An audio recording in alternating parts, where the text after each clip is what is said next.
Insights, o podcast do Bradesco.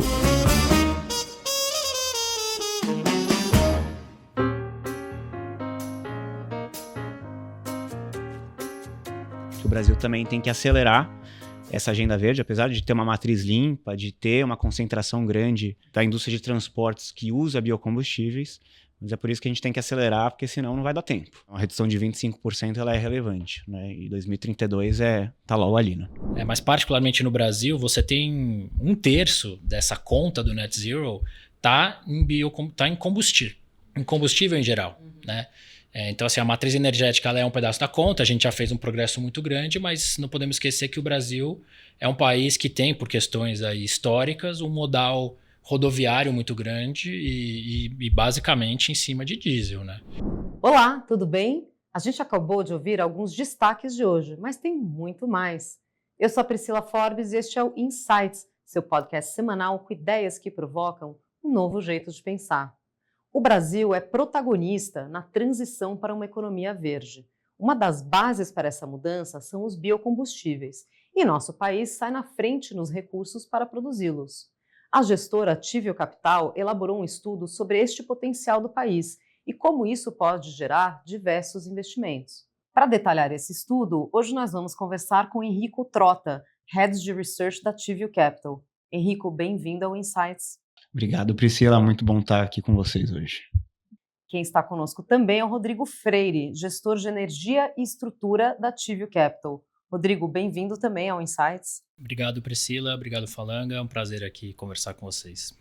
E quem está de volta ao Insights é o Vicente Falanga, Head de Análise de Petróleo, Gás e ESG do Bradesco BBI. Falanga, bem-vindos de volta. Obrigado, Priscila. É um prazer estar aqui com você novamente. Henrico, queria começar te perguntando sobre esse estudo que vocês fizeram, que vocês transformaram também num relatório, né, que vocês vão divulgar aí para o mercado. Esse estudo traz algumas visões e oportunidades dentro da economia verde. Então, você pode contar para a gente aí alguns highlights desse estudo e qual foi o objetivo por trás desse estudo? Legal, Priscila. A gente fez um relatório focado em biocombustíveis, né? Dentro da Tivio Capital, a gente tem uma área de research que tem 2 mandatos principais, né? O primeiro é garantir profundidade nas teses que a gente tem, nas principais verticais que a gente tem dentro da gestora. A gente tem uma vertical de energia e infraestrutura, né? A gente está aqui com o Rodrigo, ele vai comentar um pouquinho mais sobre isso.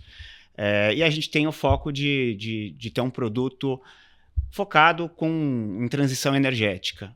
Quando a gente fala em transição energética, você tem muitas subteses, e uma delas acaba sendo biocombustíveis. Então a área de research tem um mandato interno de dar profundidade nessas teses. Quando a gente fala em biocombustíveis, é uma cadeia enorme, né? E acho que o objetivo do estudo era identificar todos os biocombustíveis que a gente tem no Brasil e onde tem as oportunidades de investimento, né? Então esse é o foco do relatório. É um relatório que tem 100 páginas, né? Então é um relatório bem profundo, bem denso. Logicamente a gente fala dos principais biocombustíveis que têm potencial de crescimento muito forte no Brasil. A gente já tem 2 que são os mais famosos, né, porque já estão desde aqui no Brasil, desde a década de 70 e 80, que é principalmente o etanol, né, a gente teve o pró-álcool no Brasil, mas a gente detalha outros biocombustíveis, e tem biocombustíveis que são considerados mais combustíveis do futuro, então a gente entra um pouquinho mais em biodiesel, a gente fala de biogás e biometano, tem uma outra forma de biodiesel, que é um diesel mais refinado, que a gente chama de HVO, ou diesel verde, então a gente acaba detalhando um pouquinho mais sobre esse biocombustível. E também tem o SAF, que é a querosene verde de aviação, que é outro biocombustível que a gente acaba detalhando um pouquinho mais. Mas acho que o foco do relatório era mostrar como que o Brasil está posicionado dentro dos biocombustíveis, quais são esses biocombustíveis e onde estão as oportunidades de investimento, né? Então o research ele trabalha muito lado a lado aqui com os gestores da Tivio Capital para dar profundidade nas teses de investimento, e aqui no caso de energia e infra, muito focado no tema de transição energética. Que é o tema do momento, né? Um tema super quente, porque a gente sabe que é necessária essa transição, mas também existe um custo atrelado, né? Exatamente. E acho que a ideia, todo estudo interno que a gente fizer, né, esse relatório ele teve um objetivo de dar profundidade setorial focado em biocombustíveis para dentro de casa, para dentro da Tivio Capital, Mas o objetivo também é publicar esse relatório para fora, porque, de uma forma ou de outra, mostra como que a gente enxerga as teses que a gente tem dentro dos fundos, dentro dos produtos ativo capital. Então, esse é um estudo interno que a gente vai dividir numa série de biocombustíveis e está publicando a mercado, e mostra também muito a visão que a gente tem dentro de casa sobre o setor, né? Então, a gente vai falar um pouquinho mais aqui durante o podcast, mas esse foi o objetivo do estudo. Bacana. Muito bacana. E assim, vocês mencionaram alguns já biocombustíveis que o Brasil tem potencial para produzir, SAF, biometano. Assim, se vocês pudessem listar quais são os principais biocombustíveis que a gente tem potencial aqui e por quê, né? De onde viria essa vantagem competitiva? Legal, Falanga. Olha, assim, a resposta curta para isso é que o Brasil pode produzir essencialmente todo tipo de biocombustível hoje, né? E isso está ligado muito pelo potencial agrícola do país e por ser um dos principais exportadores de commodities. Naturalmente, quando você pensa que biocombustíveis vêm dessa mesma fonte aí, o Brasil se coloca como um possível protagonista, né? Acho que tem um segundo fator interessante de comentar, é o fato de, quando a gente fala em transição energética, né, em economia verde, o Brasil ele acabou fazendo essa transição energética por necessidade muito antes do que o resto dos outros países, né? Então você fala de questões como o pró-álcool, por exemplo, no final da década de 70. Hoje você tem uma frota de carros aqui no Brasil, em sua grande maioria já com combustível flex ou que já rodam com etanol. E o mesmo paralelo pode ser feito para energia. Então, construímos Itaipu na década de 80 e o resto do mundo foi investigando e olhando para a energia renovável e para biocombustíveis. Posteriormente, acho que sim, tem uma questão muito de custo, né? Ainda existe um trade-off, mas o Brasil, por ter largado na frente e investido nisso, hoje se coloca numa posição onde existe uma produção já representativa e com custos competitivos. Quais políticas você poderia citar aí para o uso do etanol? A gente saiu ali do pró-álcool, né? Acho que a gente foi bastante pioneiro nisso, mas falando de combustíveis mais modernos aqui, como do biodiesel, por exemplo. Eu vou pegar essa. Eu acho que, assim, na parte de regulação, a gente tem a ANP, né, que também já atua desde a década de 70. Agência Nacional de Petróleo. Exato. Assim, hoje a gente já tem delimitado os percentuais mínimos obrigatórios do etanol na mistura de gasolina, né, e também do biodiesel dentro do diesel. Então, a ANP regula esses percentuais mínimos, né? Tem outros programas aí que já passaram na Câmara que eventualmente podem até aumentar o percentual mínimo obrigatório. Mas o intuito desse percentual é para reduzir a emissão enfim, a pegada de carbono e a emissão de gases. Exato. A gente até tem dados, a gente pode falar mais para frente, mas assim, o veículo a etanol emite muito menos CO2 ou gases de efeito estufa do que um veículo a gasolina, né? Então, a ideia também de ir aumentando a mistura faz um pouco parte da agenda também do Brasil de migrar para uma economia mais verde, né? E reduzir a nossa dependência também, né? Exato. Se o pró-álcool ele foi criado lá na década de 70, né? Para contornar a primeira crise do petróleo, né? Então, isso foi aí um dos grandes vetores de crescimento para a indústria de etanol, de álcool no Brasil, né? Então, o Brasil, ele, ao longo das últimas décadas, e também as políticas públicas, elas também miraram essa redução na dependência do próprio petróleo, né, do combustível fóssil. É por isso que a indústria de etanol hoje é tão desenvolvida no Brasil, né? A gente teve outros programas que foram criados ao longo das últimas décadas, né? Então, o próprio biodiesel, você teve o Programa Nacional de Produção e Uso do Biodiesel, que foi criado lá em 2005. Então, o biodiesel começou a entrar aqui na mistura do diesel fóssil. O biodiesel é feito a partir de qual cultura? Somente é soja, né? Esse usa o óleo de soja, né? Então, essa é a principal matéria-prima hoje. E, logicamente, o etanol acaba vindo da cana-de-açúcar, né?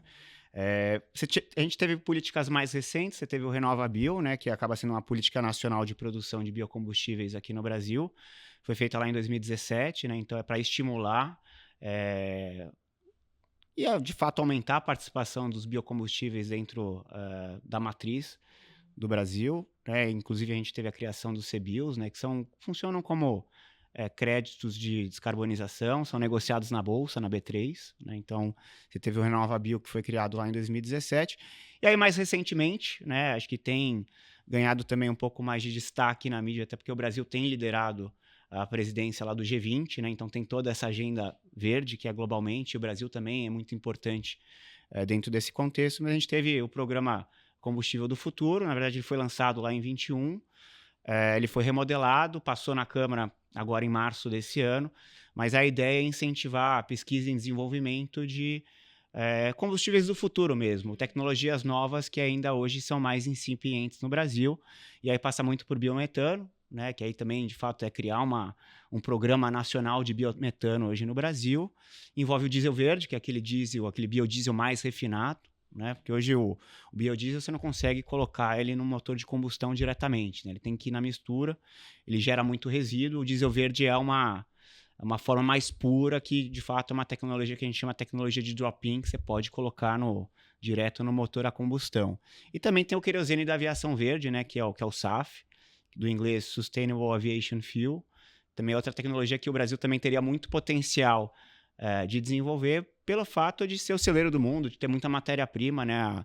Quando a gente pensa no SAF, essa querosene da aviação verde, a gama de matérias-primas que você pode utilizar para a produção do SAF ela é muito ampla, né? Então, por isso que o Brasil teria um potencial enorme aqui de produzir SAF.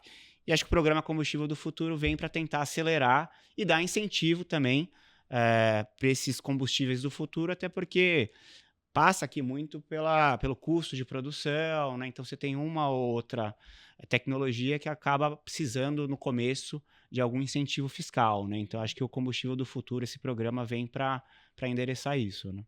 Bacana. E vocês mencionaram também, né, assim, que o Brasil está bem colocado, assim, de uma certa forma, no ranking global de biocombustíveis, né?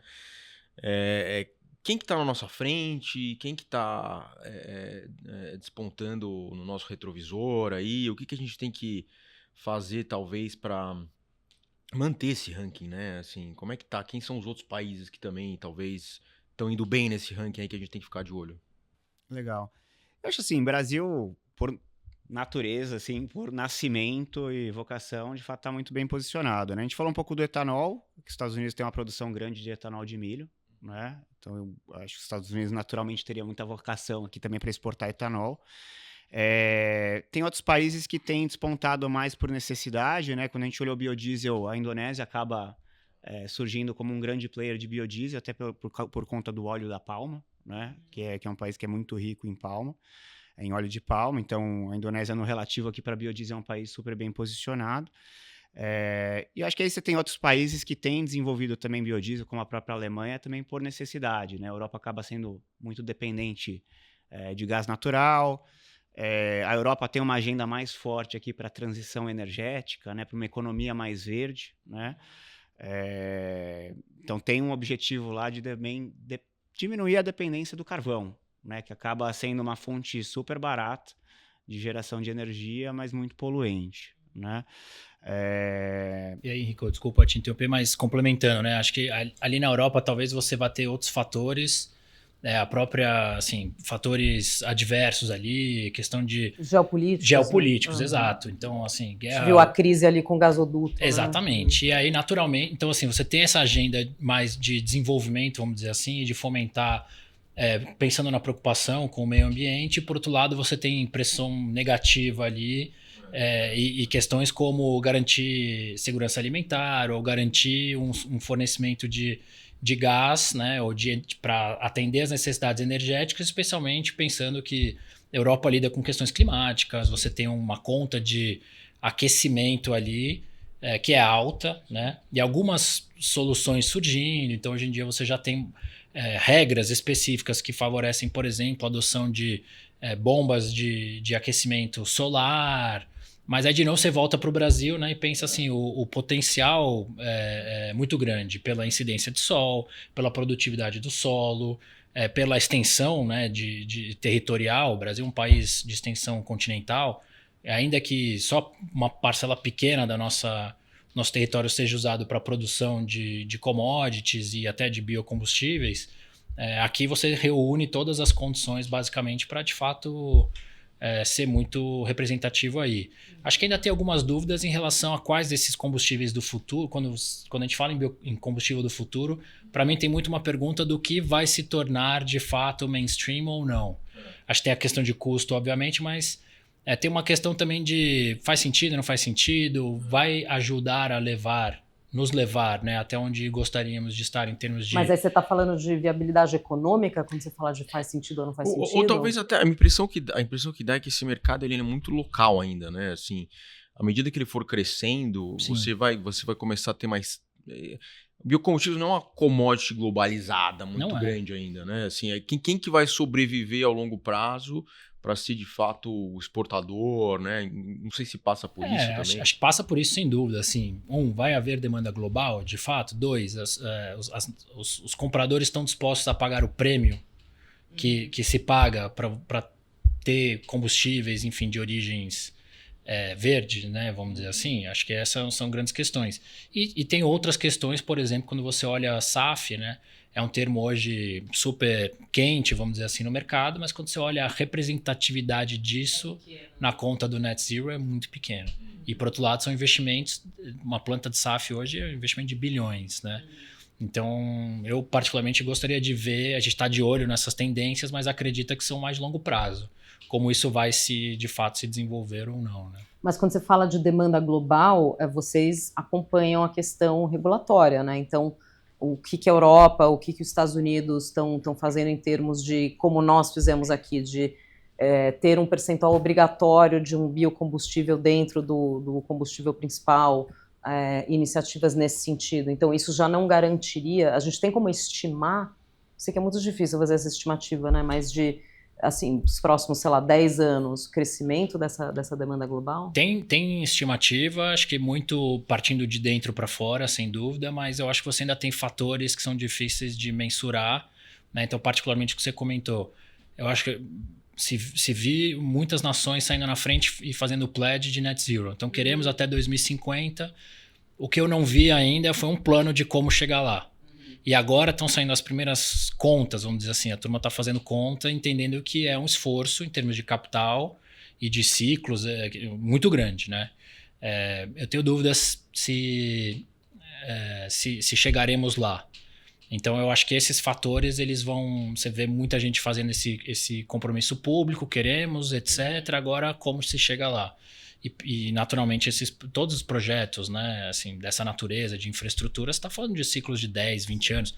Ou melhor dizendo, eu acho que a gente já está atrasado, né? 2050 parece longe, mas já estamos atrasados. É que na última COP isso foi um assunto super quente, né? Então você vê que os países têm uma vontade, né? Mas o compromisso em si é mais difícil de ser executado. Né? Sim, e claro, naturalmente existem... Esse compromisso ele não é global ainda. Uhum. Você vê, acho que muita... É localizado. Ou melhor dizendo, tem gente muito importante na lista de poluidor que ainda não pulou no barco e precisa pular no barco, senão a gente não vai chegar lá. Não vamos citar nomes, mas a gente sabe quem são, isso. Né?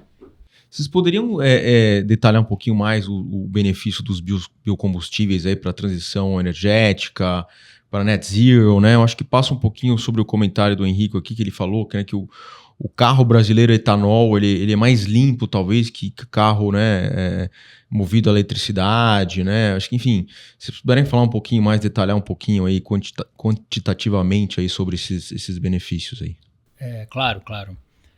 Olha, assim, acho que os benefícios são inúmeros, tá? Então, primeiro, quando você compara combustível fóssil com combustível de origem renovável, você tem uma diferença de ciclo de produção que é abismal, né? Então, você pensa aqui que reservas de petróleo, elas, bem ou mal, são escassas, né? Estão acabando, tem estudos aí que apontam, tem petróleo para mais 40 anos, 50 anos.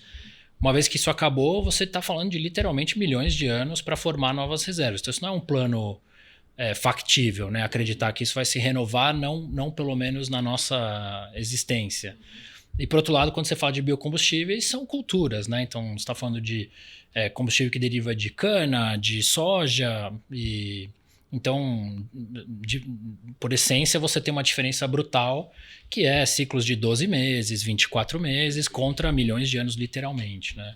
Eu acho que o segundo grande benefício é, de fato, você ter uma gama muito grande de possíveis fontes para biocombustíveis e culturas, quando feitas corretamente, né, vamos dizer assim, que respeitam muito o meio ambiente. Então, claro, acho que tem impactos, tem uma questão, você não vai falar de desmatar uma área para transformar em cultura, não faz sentido. Vamos lá, vamos desmatar aqui a Amazônia Pantanal e transformar em plantação para atender ciclo de biocombustível, não vai fazer sentido. Mas quando você pensa em geral o que existe hoje, é naturalmente muito mais alinhado, pensando na produção, né? E aí quando você traz isso para uma realidade, por exemplo, vamos falar de carro, a quantidade de CO2 que se emite para produzir um litro de etanol, ela é muito inferior, né? Você está falando aqui de 70%, 80% inferior em relação à produção de 1 litro de gasolina. Então, só aí você já tem um benefício de quase 80%, e quando você compara o custo, né, na verdade, assim, a emissão ao longo da rodagem, ela também é inferior. Então, tanto a produção quanto a utilização, né? A combustão são mais eficientes, menos poluentes. Perfeito. Né? E quando se fala em net zero, acho que todo mundo olha muito para o lado da matriz energética, que é o ponto de começo, mas particularmente no Brasil, você tem 1/3 dessa conta do net zero tá em combustível em geral, né? Então, assim, a matriz energética ela é um pedaço da conta, a gente já fez um progresso muito grande, mas não podemos esquecer que o Brasil é um país que tem, por questões aí históricas, um modal rodoviário muito grande e basicamente em cima de diesel, né? Quando você olha o outro lado da moeda, que é a questão de adoção de carro elétrico, acho que o mundo inteiro fez um avanço muito rápido, talvez até provocado pelo surgimento de novos modelos e novos players, mas hoje em dia se vê uma certa retraída, né? Todo mundo entendendo que não adianta ter carro elétrico se você não tem infra de carregamento. A infra de carregamento ela traz outras questões por trás. E o próprio descarte da bateria traz um problema. O descarte da bateria é um problema sério. Né? Você carregar o carro também. Exatamente. Né? Você tem um carro elétrico e você está lá na China rodando a térmica a carvão, né? Perfeito. Então tem muita falácia no setor, vamos dizer assim. Acho que você tem a questão do descarte, tem a questão de vida útil da bateria. Ela não dura tanto quanto um carro a combustão, então depois você olha aí no mercado, carros elétricos com 4, 5 anos de uso, praticamente valendo nada, né?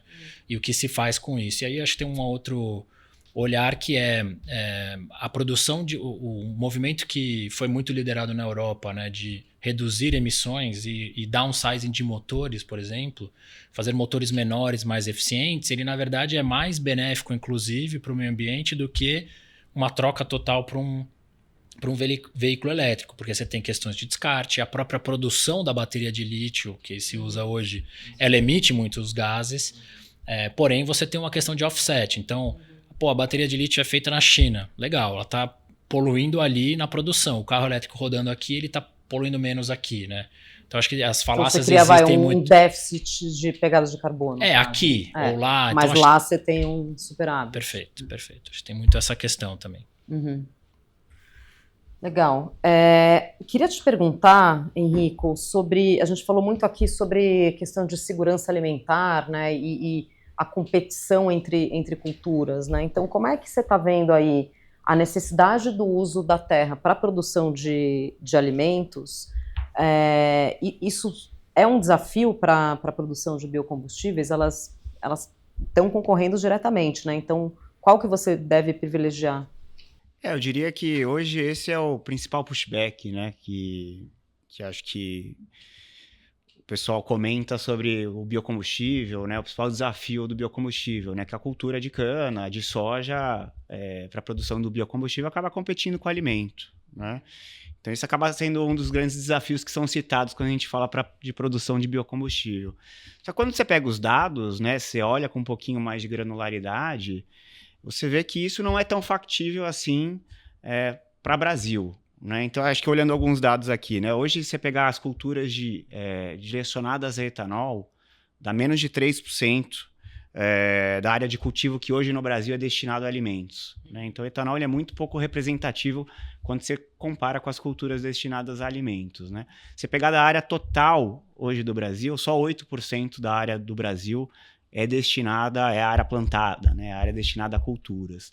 Se pegar da área arável no Brasil hoje, só 16% está destinado a culturas, né? Então, você tem um espaço gigantesco ainda em Brasil, né? Esse dado de 16%, né, da terra arável que é cultivada hoje no Brasil, nos Estados Unidos é 70%.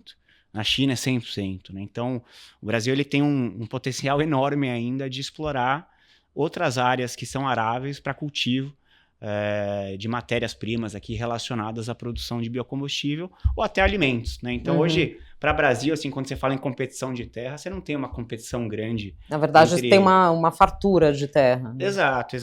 É que assim, quando você fala de culturas para biocombustíveis, em alguns momentos você vai ter uma competição de cultura de biocombustível e alimento, porque a cana-de-açúcar ela pode ser direcionada para etanol ou para açúcar, né? E aí envolve também uma arbitragem de preço que o produtor vai estar sempre olhando, né? É uma commodity global, né? Açúcar, então dependendo de onde vai estar o preço do açúcar ou do etanol, ele vai direcionar a produção para um ou outro lado. Mas quando você olha em terras hoje no Brasil, você tem uma quantidade gigantesca ainda de terra para destinar tanto a cultura de alimento quanto biocombustíveis, né? E até acho, né, que assim, isso favorece novamente o Brasil, porque você pega alguns países europeus, por exemplo, eles têm políticas muito...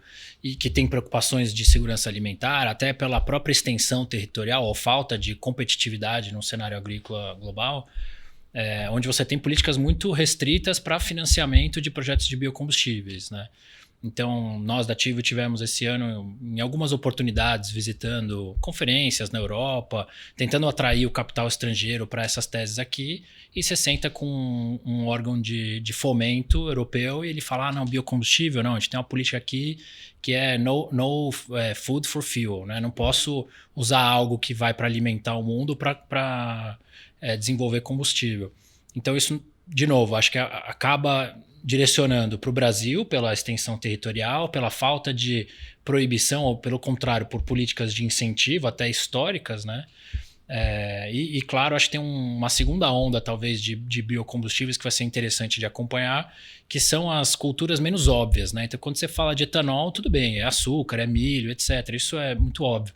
Mas o Brasil tem uma série de outras possíveis fontes que não se conhece ainda, talvez, o potencial energético, mas que tem um valor nutritivo baixo, né? Então, se houver algodão, por exemplo. Macaúba que cresce na Bahia em abundância, ninguém sabia o que fazer com aquilo e, de repente, isso pode se provar, né, viável para um projeto de querosene de aviação ou coisa do tipo. Então, você tem uma série de frutas e que são brasileiras por essência e que tem baixo valor nutritivo. Então não se aproveita, quase como praga, né? Mas de repente se você usa isso numa caldeira ou se você extrai o óleo, e esse óleo pode ter um uso, particularmente o SAF é o biocombustível que aceita uma gama mais ampla de insumos, né? Então eu particularmente acredito que essa segunda onda que ainda está por vir, até por isso que é interessante você ter programas que fomentem pesquisa e desenvolvimento para que surjam outras possibilidades aí, né? Acho que, assim, logicamente no Brasil, né, você pega esse dado de 8% da área total do Brasil que acaba sendo cultivável aqui hoje, lógico, você tem a Amazônia, você tem o Pantanal, né, então assim, quando você faz o número ajustado, ele fica um pouco mais próximo da realidade. Mas acho que quando você pega a terra arável, esse dado, ele é único, né, ele acaba indicando bem o potencial hoje de Brasil. Eu acho que tem outros desafios aqui para biocombustíveis, né, que logicamente quando você olha mais no detalhe, você vê que não é um risco tão relevante assim, principalmente quando você olha os dados de Brasil, né? Mas outro pushback que a gente tem aqui para biocombustível é que se você tiver um uso, mexer muito no terreno, né? Se você fizer desflorestamento para plantar cultura relacionada a biocombustível, aí no net, assim, na verdade, Sim, o que você não faz sentido, né? Então depende muito também do uso da terra. Interessante. E qual que é o market share de biocombustíveis hoje dentro da nossa matriz de transporte e onde vocês acham que dá para chegar? Porque entendo que tem algumas limitações técnicas também, enfim, se puderem falar um pouquinho sobre isso. Legal, acho que hoje os números que a gente tem são algo em torno de 20%, tá?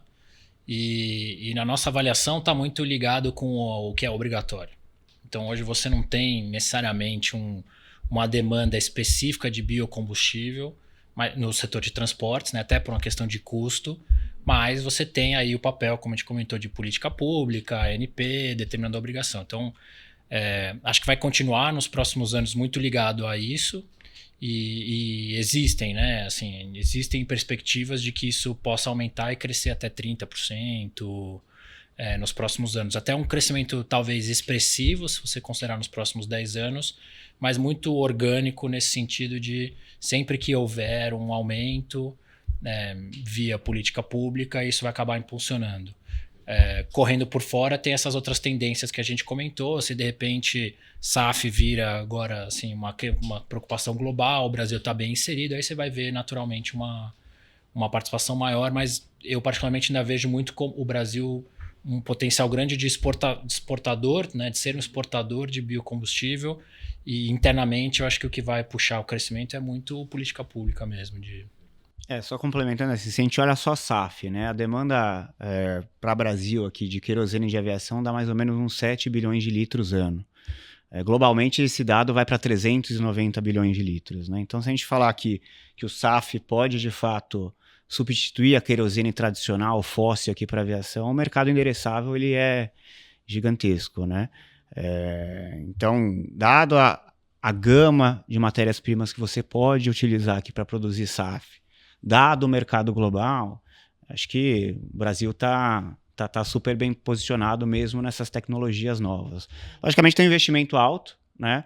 Hoje você olha o custo do SAF versus a querosene de aviação tradicional é quase o dobro. Né? Então tem também aqui, acho que uma parte mais relacionada a incentivos, a investimentos, né, que é necessário você ter no Brasil para produzir em escala, ser competitivo e atender essa demanda global. Né? Mas então quem está usando o SAF, se ele é tão mais caro que o querosene normal, e se isso não é imposto por regulação, quem que abastece com SAF? Hoje, boa parte desse consumo está direcionado para a Europa. Uhum. Tá? Então, a Europa tem algumas metas lá de redução de emissão, que acaba passando aqui por aviação. Né? Então, nós somos exportadores de SAF. Exato, somos, temos potencial, né? Não somos ainda hoje. Né? Então, essa produção de SAF está mais concentrada hoje na Europa, que é para atender essa demanda local. Né? Acho que o Brasil tem esse potencial ao longo dos próximos anos, décadas, para ser um dos grandes produtores de SAF globalmente. Né? Você tem algumas metas para o setor de aviação em si, que é reduzir em até 15% a emissão de carbono versus os níveis de 2019. Né? Então, para isso, passa um pouco pela produção de SAF, mas, logicamente, hoje, dado o custo, você ainda tem um desafio aqui em termos de escala, em produção, e acho que o Brasil vai ter que se adequar a isso para atender esse mercado global. Inclusive, algumas companhias aéreas europeias, você tem a opção de, quando você compra o ticket... De compensar, né? Pagar uma compensação. Mas aí você está transferindo para o consumidor final uma responsabilidade que deveria ser ali da empresa, né? Sim, por isso que, voltando, né, um tema que a gente comentou mais cedo, que acho que não existe um futuro, assim, necessariamente precisa haver... mais do que simplesmente subir a barra das exigências, você precisa criar condições para que isso seja competitivo, né? Então, assim, seja via incentivos, mas fomentando escala, fomentando o P&D, fomentando uma série de fatores que vão dar uma competitividade, e isso vai parar de pé por conta própria e não porque você tem lá, né, uma regra que te obriga a fazer isso, e no fundo... se é mais caro para todo mundo, acaba colocando outro fator, que é o bem-estar, né? Assim, e a gente sabe quando essas duas coisas entram em colisão, fatalmente a questão econômica vai pesar mais. Sim. Especialmente no Brasil, que é um país onde é todo mundo sensível a preço, né? Independente da camada social, todo mundo é sensível a preço aqui. Então acho que isso ainda continua sendo uma dinâmica muito importante do setor, né? Quebrar esse trade-off. Rodrigo, se puder explicar um pouquinho o que são as emissões líquidas de carbono, né? Se o Brasil tem metas para isso, né? E o que a gente precisa investir, se a gente vai chegar lá, enfim, se puder falar um pouquinho sobre o futuro deste tema em particular. Hein? Claro. Olha, emissões líquidas de carbono, na prática, você está falando que é o famoso net zero, né? Você chegar num ponto onde tudo que você emite é compensado por iniciativas que contrabalanceiam, seja por absorção ou por redução mesmo, ou por absorção de carbono de volta para a atmosfera. Então, assim, no fundo a gente está falando de chegar numa soma zero ali, por isso que é líquida, você nunca vai conseguir neutralizar emissões brutas, vamos dizer assim. né? A gente ainda vai continuar dependendo e isso é um ciclo natural, porém você investindo em mitigantes disso, é possível chegar no estado ali de equilíbrio onde a conta quase fecha, né? Então, assim, o Net Zero, ele nada mais é do que isso, é um compromisso feito aí público, né? Um pledge público de várias nações de fazer um esforço e chegar em 2050 nesse estado de soma zero. Acho que os investimentos, como a gente comentou, são muito grandes, né? Particularmente para o Brasil, a gente está falando de 2 trilhões de dólares. E aí, dividido em 3 grandes frentes, a principal é transporte, tá? A gente está falando de quase 1/3 dessa conta é transporte, onde biocombustíveis vai ser um dos principais fatores aí. Aí você tem uma questão de matriz energética que vai continuar sendo relevante e uma terceira frente aí que é de processos industriais, né? E particularmente em processos industriais você também tem movimentos ou cobranças de que eles se tornem mais verdes, mais sustentáveis. Em grande parte dos casos isso se traduz num consumo energético maior. Então é uma conta ali com várias peças que se movem ao mesmo tempo, né? Mas assim, dito isso, a gente tem o Acordo de Paris lá de 2015, que era você limitar o aquecimento global, vamos dizer, em até 1,5 graus, né? Acho que hoje a gente já, até pela série de eventos climáticos que a gente tem vivido, acho que ninguém está olhando para isso mais, já está, vamos olhar lá direto para o Net Zero em 2050, né? Se a gente pegar, só para complementar, né? O Brasil ele tem meta de chegar em 2032 com uma emissão aqui de 884 milhões de toneladas de CO2 equivalente, né? Tá. Se compara isso com os dados de 2022, é quase uma redução de 25%. Uhum. Então, assim, acho que tem os outros países, né, globalmente, que também estão atrasados, né? Mas acho que o Brasil também tem que correr atrás, né? Apesar de a gente ter uma matriz muito limpa, esse dado ele exclui o uso de terra e desmatamento, tá? Mas acho que o Brasil também tem que acelerar essa agenda verde, apesar de ter uma matriz limpa, de ter uma concentração grande da indústria de transportes que usa biocombustíveis, mas é por isso que a gente tem que acelerar, porque senão não vai dar tempo, né? E acho que não é só o Brasil que está vendo isso, são os outros países globalmente. Então uma redução de 25% ela é relevante, né? E 2032 tá lá ou ali, né? Para fazer um comentário final aqui, acho que olhando o copo meio cheio, né? Então, assim, e eu particularmente tenho acompanhado o setor de sustentabilidade há mais de 10 anos. Há 10 anos atrás, quando se falava em sustentabilidade, estava ligado muito com o conceito de perda, vamos dizer assim, é um investimento a fundo perdido. Hoje em dia, não, muito pelo contrário, né? Acho que já se quebrou essa sabedoria convencional de que para investir nisso você precisa abrir mão de competitividade. Está cheio de estudos que mostram, inclusive, empresas que adotam práticas de sustentabilidade, em geral, tem até um resultado positivo. Sim. Até porque você está reduzindo riscos ali, né? Riscos de imagem. Perfeito. E quanto custa mitigar um risco ambiental, inclusive.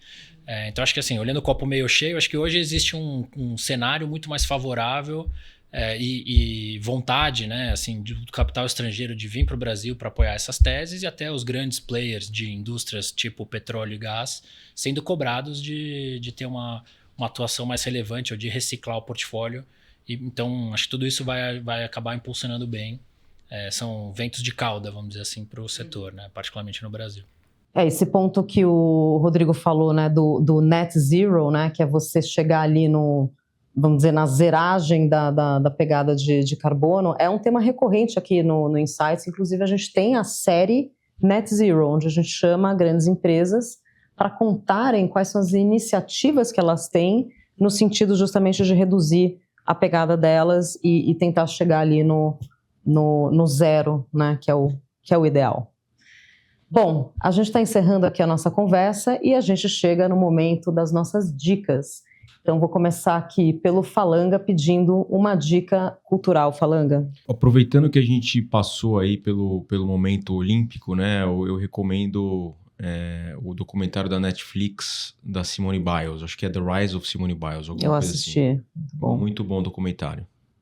E ela fala muito também da importância de saúde mental, né? Porque ela saiu ali do circuito de competições para cuidar ali da saúde mental dela, né? É isso aí.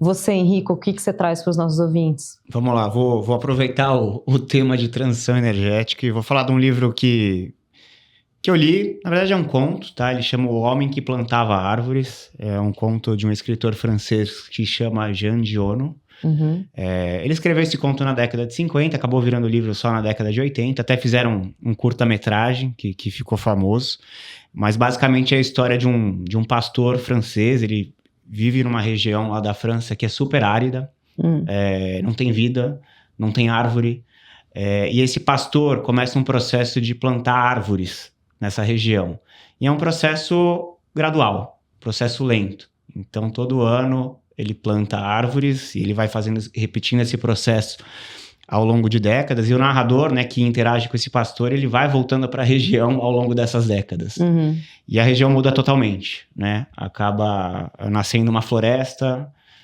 nasce O que traz mais biodiversidade. biodiversidade, né? Você acaba criando um rio que passa pela essa floresta. E acho que a história acaba sendo bem bonita. É um livro bem curto, assim, você consegue ler ele numa tarde, mas ele mostra como o efeito composto, assim, de ações favoráveis ao meio ambiente acabam, no longo prazo, criando um efeito, assim, transformacional. Então, acho que a gente está falando de transição energética, a gente tem um foco aqui em criar aqui um produto relacionado à transição energética, e é um produto que vai ser criado, é parte de uma ação que é composta e tem um objetivo de ser algo mais transformador, transformacional no longo prazo, né? Então, é um livro bem legal, assim, acho que recomendo a todo mundo ler. Você falou que foi escrito na década de 50, olha como é atual isso. E é um livro que acaba sendo atual, e é mais a mensagem que passa, né? E como a gente está falando de transição energética, acho que é um livro super legal de ler. Então, provavelmente, não sei se é um livro que todo mundo conhece, né? Porque é um livro mais antigo. Legal. Mas Não conhecia. Antigo, porém atual, né? Rodrigo. Se tivesse começado, né, em 50. Se tivesse começado em 50, a gente já estaria bem melhor, né? E finalizando aqui com o Rodrigo, o que você vai trazer aqui de dicas? Olha, eu vou na linha do Falanga aqui, eu adoro os exemplos do esporte. Uma série que eu tô vendo atualmente é a do Tour de France. Não sei se já tiveram a oportunidade de ver, mas assisti sim, também. Muito interessante, muito interessante. Acho que tem duas coisas que me chamam a atenção, e eu gosto do esporte porque sempre tem um paralelo, você consegue trazer muito para o mundo dos negócios, né, em geral. Mas o que me chama a atenção ali, primeiro, é a questão da superação mental, né? Assim, é um esforço brutal, o negócio dura dias, semanas ali, e os caras conseguem E de voltar. Ciclista que teve acidente gravíssimo e voltou a pedalar, né? Sim, então tem muito essa história da superação mental, e tem o outro lado particularmente interessante, que é o trabalho em equipe ali, né? Então, em geral, as equipes têm uma pessoa que vai para tentar ganhar o Tour de France como classificação geral, e todo o resto da equipe trabalha em prol, inclusive os outros ciclistas, né? Em criar condições favoráveis ali, e isso faz toda a diferença. Ninguém chega lá sozinho, mas sim é um trabalho em equipe. Então, E cada etapa é uma batalha diferente, né? Cada etapa é uma batalha diferente. Exato. Tem a subida, tem a descida, tem a velocidade, é muito interessante. Muito bem, este foi mais um episódio do Insights, o podcast do Bradesco, no qual eu tive o prazer de conversar com Henrico Trota, Head de Research da Tivio Capital. Henrico, obrigada. Obrigado, Priscila. Obrigado, Vicente. Obrigado, Rodrigo. Queria agradecer também Rodrigo Freire, gestor de energia e estrutura da Tivio Capital. Obrigada, Rodrigo. Obrigado, Priscila. E, por fim, queria agradecer também Vicente Falanga, nosso Head de Análise em Petróleo, Gás e ESG no Bradesco BBI. Falanga, obrigada mais uma vez. Obrigado, Priscila. É um prazer estar aqui de novo. Obrigado, Tivio, por estarem aqui conosco. Muito bem. E você que está aí nos ouvindo ou assistindo, acompanhe o Insights. Estamos nas principais plataformas de áudio, no YouTube e no Instagram, no perfil @podcast.insights. Siga a gente por lá, fique por dentro das gravações, bastidores e muito mais. Tchau, até a próxima!